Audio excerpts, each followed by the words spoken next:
Well, U.S. President Joe Biden is wrapping up a 4-day visit to Ukraine and Poland by meeting with leaders from the so-called Bucharest Nine, which includes nations from NATO's eastern flank. They came together in response to Russia's invasion of Ukraine a year ago. They worry that Moscow could take military action against them if Russia is successful in Ukraine. On Tuesday, Biden pledged Washington's commitment to NATO's mutual defense treaty during a speech in Warsaw. And following the invasion of Ukraine, a number of Eastern European nations that were previously part of the communist Eastern Bloc fear that their sovereignty is once again threatened by Russian power.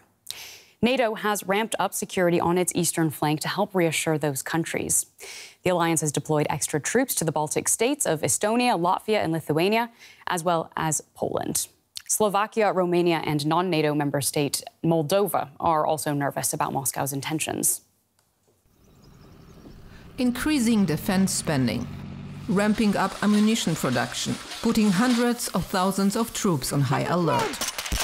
NATO is not a warring party in Ukraine, but the conflict has led to a dramatic change in its strategy. The alliance is going back to its roots, says defense expert Ian Lesser. It's reinforced a shift in NATO strategy away from thinking about expeditionary warfare, which has been in crisis management, which has been dominating for the last decades, to thinking again about territorial defense in a very serious way. Nuclear strategy is discussed in a very serious way again. So all of these things that we hadn't really focused on for decades are now at the core of debates inside NATO. Since the start of Russia's invasion, NATO allies have continuously increased their support for Ukraine, starting with simple anti-tank weapons and missiles, and then gradually deploying more advanced weapons. But with Ukraine burning through artillery shells and other ammunition much faster than the West can produce them, it is becoming difficult for NATO countries to match the wartime demand. These problems are not surprising, says Richard Sheriff, a retired British Army general and NATO's former Deputy Supreme Allied Commander Europe. But at the end of the day, if you want to fight, protect yourself, protect your country, protect ground and seize ground back, you need the heavy metal of armoured forces, including tanks, armoured infantry, artillery and the like. And there's been lack of investment in that, as there has been a complete and frankly a scandalous lack of investment in the sinews of war, the ammunition, logistics, sustainability required. NATO has already doubled its forces on the eastern flank. In addition to 4 already existing battle groups in the Baltic states and in Poland, the alliance has established 4 more in southeastern Europe. The plan is to strengthen air and missile defense systems and to further beef up the number of troops there. I think we should be talking about divisions, not brigades, in significant, really significant numbers. A band of steel along NATO's eastern flank to demonstrate unequivocally to Russia that NATO is ready and prepared to defend itself. So far, allies have remained united in their commitment to support Ukraine. And with the former neutral countries of Sweden and Finland now poised to join the alliance, NATO has become even more relevant, says Anders Fogh Rasmussen, former NATO Secretary General and now advisor to the government in Kyiv. It's very clear that Putin has achieved the opposite of what he wanted. He wanted less NATO, he has got more NATO. But the longer the war drags on, the greater the risk of an uncontrollable escalation. For all its newfound strength and purpose, the conflict in Ukraine remains a balancing act for NATO.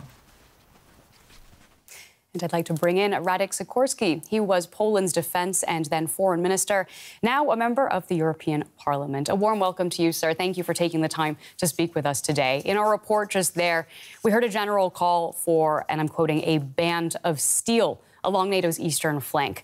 The fear, of course, is that increased military involvement would kill any chance of a diplomatic solution with Russia. Where do you stand on this issue? Well, NATO territory has to be protected. And President Biden yesterday here in Warsaw said that it's a sacred pledge.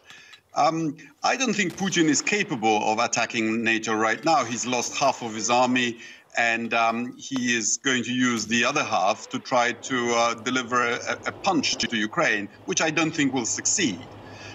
But he has shown that his intentions are hostile, and therefore the holiday from history is over, the peace dividend is over, and we need to pay attention to defense. So do you think that existing military capabilities are then enough to deter further Russian advancement? I think this conflict has shown how depleted our stocks are, how disarmed, particularly Western Europe, is.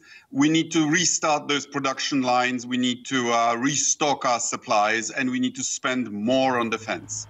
Mm-hmm.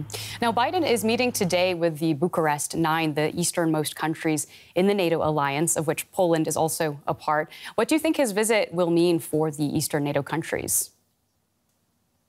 Well, these are the countries that feel directly threatened by Russia. And I think it would be good of Western Europeans to show that they feel our pain, that they feel our sense of threat. And that's why I think we need to, A, spend more money, but also have a European defense worthy of its name. Are we seeing a shift in U.S. foreign policy regarding Europe? This is, after all, Biden's second time in Warsaw since Russia invaded Ukraine. Oh, yeah. He has planted his standard in Kiev and tied U.S. credibility to Ukraine's success. If I were Putin, I would conclude that I can't win this. Okay. Now, while the U.S. president is in Poland, planting that standard further, we know China's top diplomat is in Russia. Can you tell us your view of how the war in Ukraine has been affecting the global world order? Well, it would be good if China were to play peacemaker, but the Chinese communications, Chinese propaganda toes the Russian line. So I hope their proposals will not be simple capitulation terms dictated by Putin. China has a unique chance to play a very significant role in this. And the Chinese foreign minister, as far as I know, promised to our high representative in Munich over the weekend that China would not supply lethal aid to Russia. I hope they keep to that, because the consequences for the world economy could be dire. Right, and you've referred, I believe, to one of the things that Wang Yi will be sounding out on his trip to Russia is Russia's views on Xi Jinping's peace initiative proposal to bring about an end to the war. What is Poland's view on that?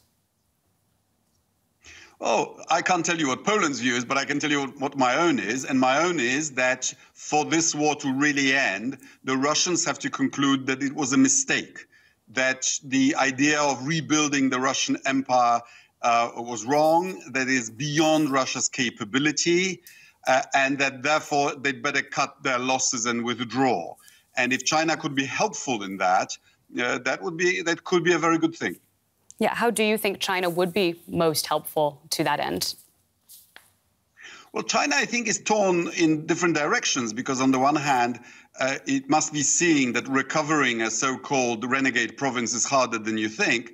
They probably don't want Putin to fall, and they must understand that if they sided with Russia in this war, there would be dire economic consequences, not even sanctions. You know, millions of people would start consumer boycotts. And what can the U.S. specifically do then to make that clear to China?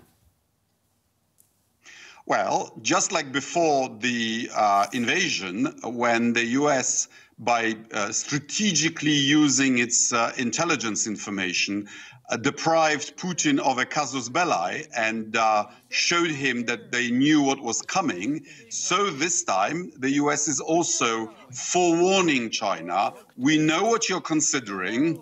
Don't do it. And I hope wise counsels prevail in Beijing.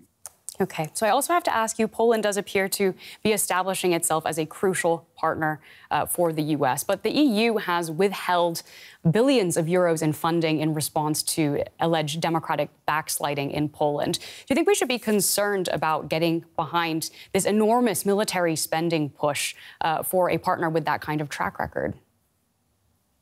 the best thing Poland could do for Ukraine would be to end its spat over rule of law with Brussels. I completely agree. But also the best thing as Europeans that we could do would be to increase our European defense budget so that the burdens of defending Europe against Putin are shared more fairly. Okay, well, I want to thank you so much for joining us on DW News to share all that. That is former Polish Foreign Minister and member of European Parliament, Radek Sikorski.